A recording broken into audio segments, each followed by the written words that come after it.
Thank you.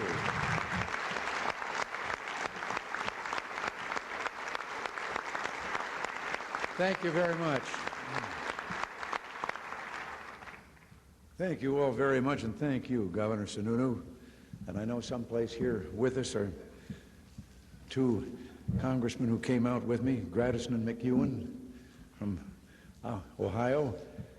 And a special thanks to you, John, for your leadership in restoring the balance of federal-state relations.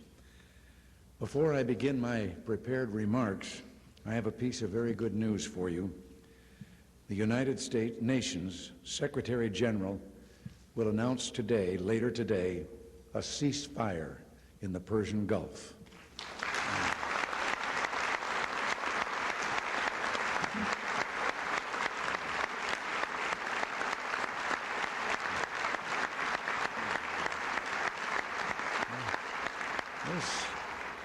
This is news the world has waited for and the United States has pressed for, news that we may finally see an end to that long and bloody war.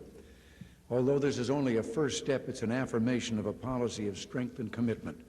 Our forces in the Persian Gulf, and those of our allies, have demonstrated that we have the resolve and the staying power in the Gulf as well as in the Security Council when it comes to securing peace. On behalf of all Americans, I applaud and encourage the efforts of Secretary General Perez de Cuellar in bringing an end to this tragic war, and I send him this message: the hopes of the world are with you. It's always with a special affection that I appear before the National Governors Association. It seems just like yesterday that I was sitting where you're sitting, and I was talking about the need to get the federal government off the backs of the states and to let those who were closest to the people serve the people as the people tell them they want to be served. Now that I'm approaching the end of my presidency, I have to be careful about these waves of good feeling and where they might carry me. That's why I keep reminding myself of a trip that Nancy and I made to Ireland. We were in Cashel Rock, where St. Patrick is supposed to have raised the first cross in Ireland. And a young Irish guide was showing us through the ruins of the old cathedral where that took place. And then he took us through the ancient cemetery, and we came to one huge tombstone there. And the inscription on that tombstone was, "Remember me as you pass by, for as you are, so once was I. And as I am, you too will be, so be content to follow me." And that had proven too much for some Irishmen who had scratched underneath the inscription on the stone. "To follow you, I am content. I wish I knew which way you went."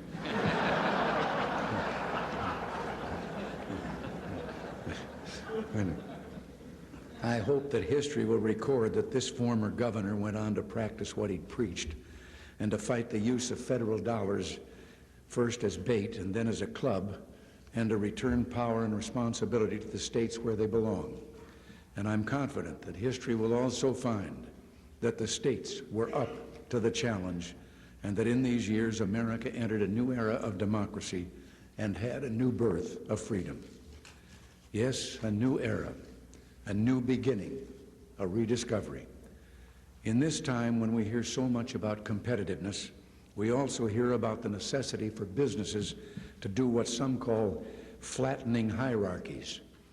Simply put, this means that company presidents listen to and work with the men and women on the shop floor, in the stores, and driving the trucks. Along these lines, scholars tell us that one of the great advantages entrepreneurial firms have over giant corporations is that they do this better. And as we all know, the vast proportion of America's new jobs and much of our new technology come from entrepreneurial firms, firms less than 5 years old, and firms beginning with 100 or fewer employees, which only proves that those advantages are big advantages.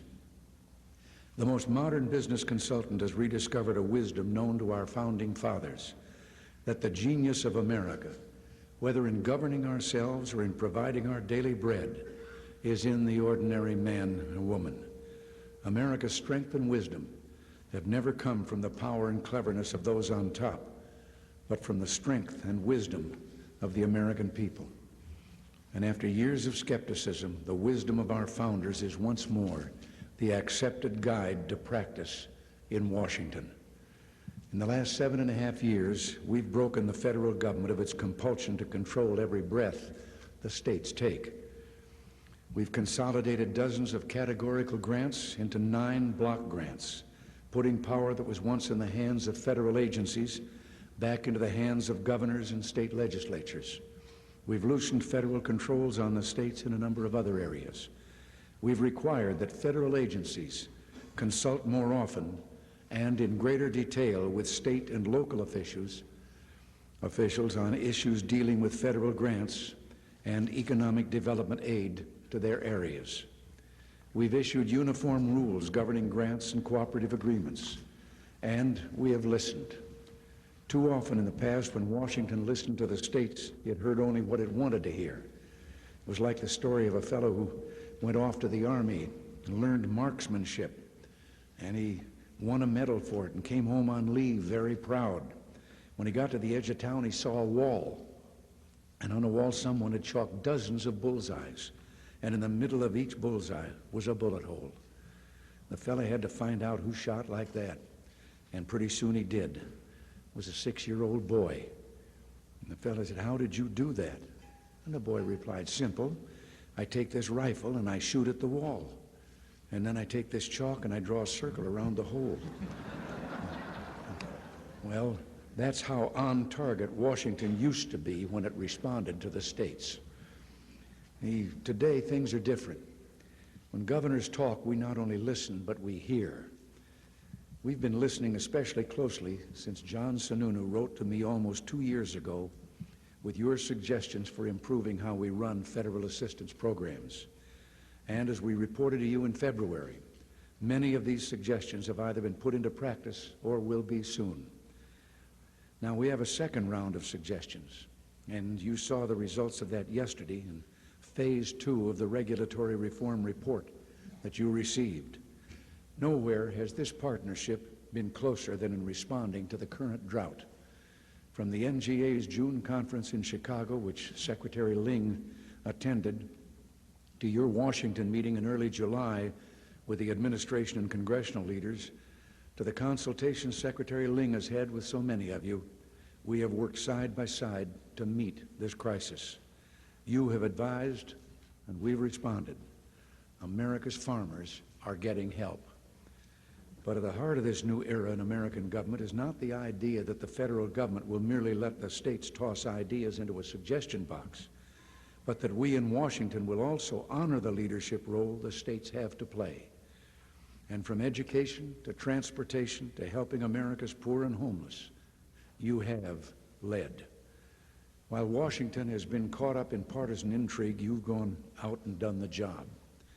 Almost 6 years ago, I proposed that America's most depressed areas should receive an extra dose of hope and opportunity, and I asked Congress to enact enterprise zone legislation.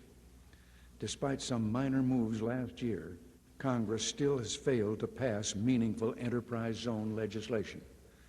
Over half the states have gone forward with their own enterprise zones, and today those zones are credited with creating hundreds of thousands of jobs and saving hundreds of thousands of others. In fact, this city, Cincinnati, has an Ohio enterprise zone. Across the river, Kentucky has established an enterprise zone in Covington, and up the road, Indiana has one in Richmond. The way I look at it, if enterprise zones are good enough for Ohio and good enough for Kentucky and good enough for Indiana, good enough for so many others, they should be more than good enough for the Congress, too. Welfare reform is another field.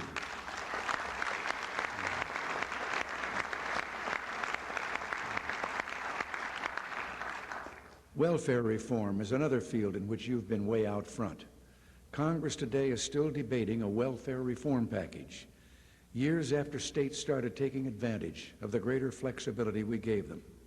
One state after another has returned to the basic, homespun, enduring wisdom that the best way to learn to work is to work.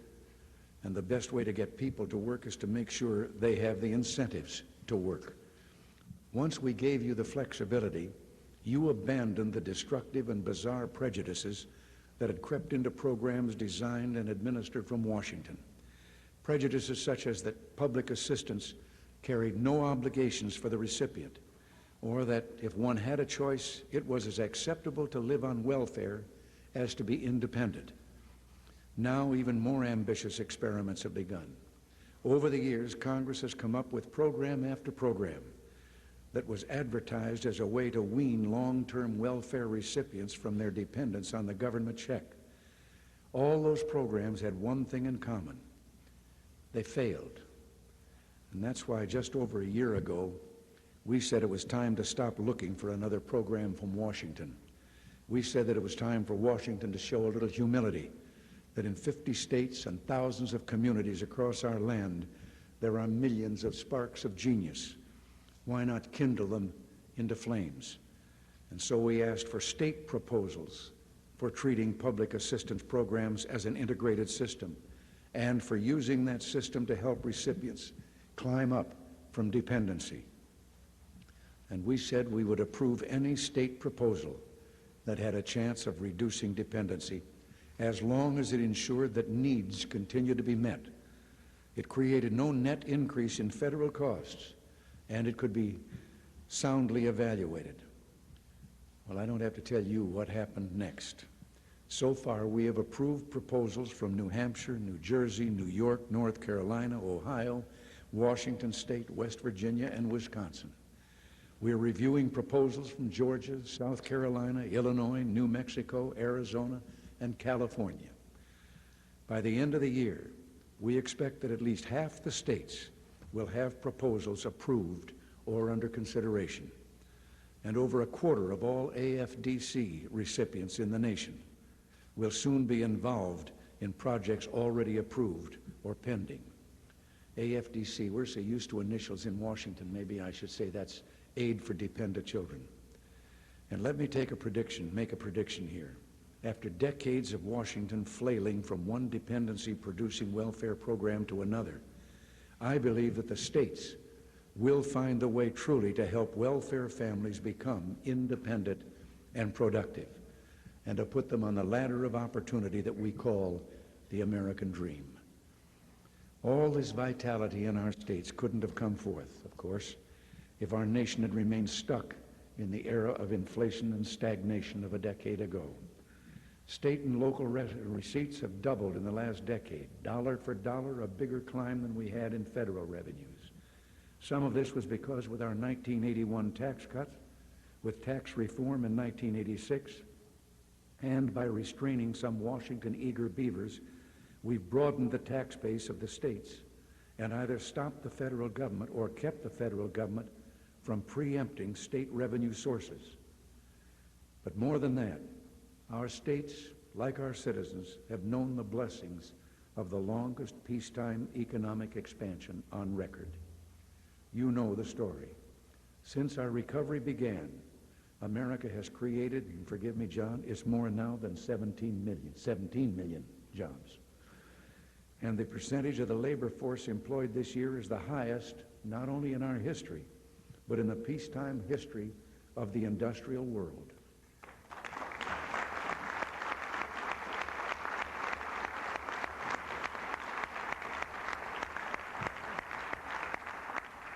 Now, at the same time, unemployment is at the lowest level in 14 years, and the income of the typical American family, after dropping almost 7% between 1977 and 81, has soared nearly 10% in these last 8 years.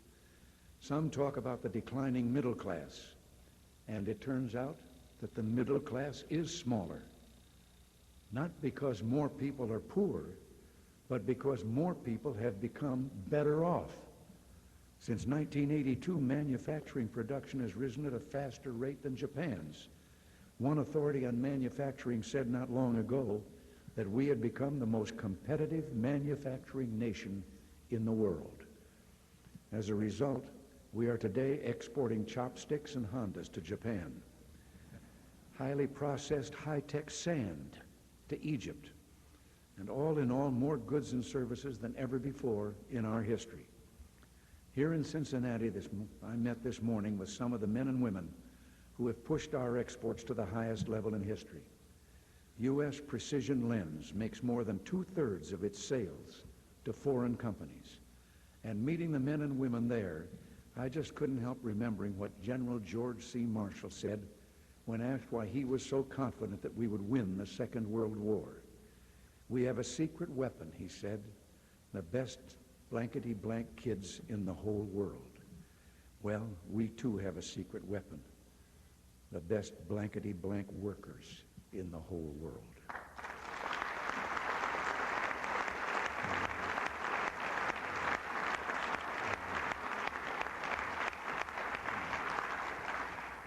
You've seen the result when, as our nation's most effective salesmen and women, you've gone on trade missions overseas. From Japan to Germany, you've persuaded international business to invest in America and create new jobs here, and in the process have seen the respect and awe the American economy commands around the world. By the way, because you asked for it, we've made major revisions in the foreign trade data the federal government collects. Soon you will have better tools for keeping pace in the international economy. But state governments see the sunshine of our expansion in other ways as well. Next door to Ohio and Indiana, thanks to the strong rises in the financial markets since 1982, the assets and earnings of the state employee pension fund have nearly tripled. Indiana has made up for what was lost in the stagnation and inflation of the 70s, has increased the benefits to its retired state employees in each of the past 6 years, and has more assets available to pay future benefits than ever before. With few exceptions, the story is the same all over the nation. State and local pension funds have shared in the growth of America in these years. Since 1981, total assets in state and local government pension funds have more than doubled. Guiding the policies that have given America what one economic writer has called the silent boom is the same old as well as modern wisdom that, as I said, has guided federal-state relations in our 7.5 years. Flattening hierarchies, less power for Washington, more for the people, however you describe it, it has produced in America a blooming of entrepreneurship, investment, innovation, and opportunity unlike what the world has ever seen. Some say this blooming has gone hand in hand with a rise in greed, but every governor can point to just the opposite, to the record highs in charitable contributions, to the growing endowments of schools, universities, and museums. Yes, thanks to this silent boom and to a rediscovered initiative, state and local governments, together with private charities and churches, have done more for those in need than ever before. Last year, total private cash giving, was over $94 billion. Looking at all this, I can't help thinking that while much of the 20th century saw the rise of the federal government, the 21st century will be the century of the states. I have always believed that America is strongest and freest and happiest when it is truest to the wisdom of its founders. In Federalist 45, James Madison wrote that, quote, "The powers delegated by the Constitution to the federal government are few and defined. Those which are to remain in the state government are numerous and indefinite." Or to put it another way, we the people, as long as we remember these words, we the people, and make them our guide, so long as we remember that America has always drawn its inspiration from the people and has always been governed best when governed most by those governments closest to the people, America will remain strong and free, the envy of the world. Thank you all, and God bless you.